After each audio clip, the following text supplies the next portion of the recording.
Et ce match démarre très fort avec dès la première minute la première occasion de Saint-Brice. Voilà une reprise de volée qui est malheureusement juste au-dessus. Voilà, c'était une reprise de volée de Rudy Trey, l'attaquant de Saint-Brice. Ensuite, c'est au tour de Moumani de se mettre un peu en valeur avec une frappe lointaine, mais bien interceptée par Sylvain Caillou. On passe à la 11e minute avec la deuxième grosse occasion de Saint-Brice, un coup franc, une tête lobée qui est bien stoppée par le gardien de Montmagny. Ensuite, Saint-Brice va prendre peu à peu l'ascendant sur le match et voilà, un certain nombre d'occasions vont voir le jour. Là, un beau centre et voilà, par contre, il y a toujours un problème de finition devant. On continue, là ça va être un rush du milieu de terrain qui part entre 1, 2, 3, 4, 5 joueurs de Montmagny. La frappe est malheureusement non cadrée. On continue avec un coup de pied arrêté. Et là on est tout près du but. Et encore une fois une parade du gardien de Montmagny qui reste vigilant sur sa ligne.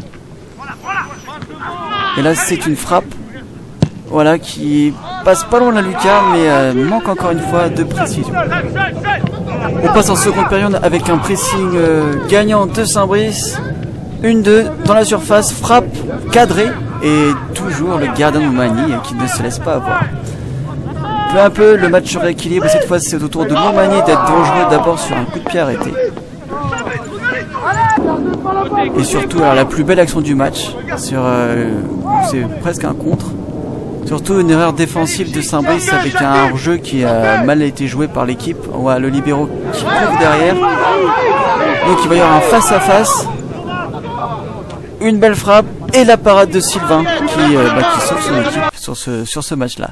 On peut bien la voir au ralenti. Belle parade du pied. Voilà. Et malgré les 3 minutes d'arrêt de jeu, aucune des deux équipes ne pourra ouvrir le score. Voilà, donc je vous propose une petite analyse du match par le capitaine du FC Saint-Brice.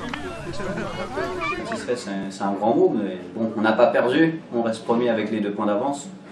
Donc maintenant, ce qui est intéressant, c'est qu'on n'aura plus qu'à gagner dimanche sans regarder ce que les autres font derrière. Donc tant qu'on gagne, on reste devant. Sur l'ensemble du match, c'est mitigé, le sentiment il est mitigé. On a eu des occasions en début de période, en début de première période, on savait que si on les mettait au fond, de toute façon le match était plié. On est passé à côté, après on a poussé, mais bon, on a déjoué. Je pense que c'est une équipe comme au match aller de toute façon qui nous fait déjouer à chaque fois. On pensait qu'en jouant sur le grand terrain, peut-être que ça allait nous procurer plus d'espace. Mais bon, je pense qu'on était dans un jour sans aujourd'hui. Défensivement, nous, on était présents comme d'habitude, on prend toujours pas de but. Donc maintenant, le match nul, on va dire, il est équitable. Ils ont eu des occasions, ils auraient pu l'emporter. En deuxième mi-temps, on a eu une alerte très très chaude. On aurait pu l'emporter si on aurait mis les 2-3 premières occasions au bout de 15 minutes de jeu, gagné 2-0. Le match il aurait été plié. Donc ouais, non, le 0-0, et je pense qu'il est juste sur l'ensemble du match. Ils étaient venus pour pas perdre, nous on était venus pour pas perdre non plus. Donc 0-0, tout le monde est content.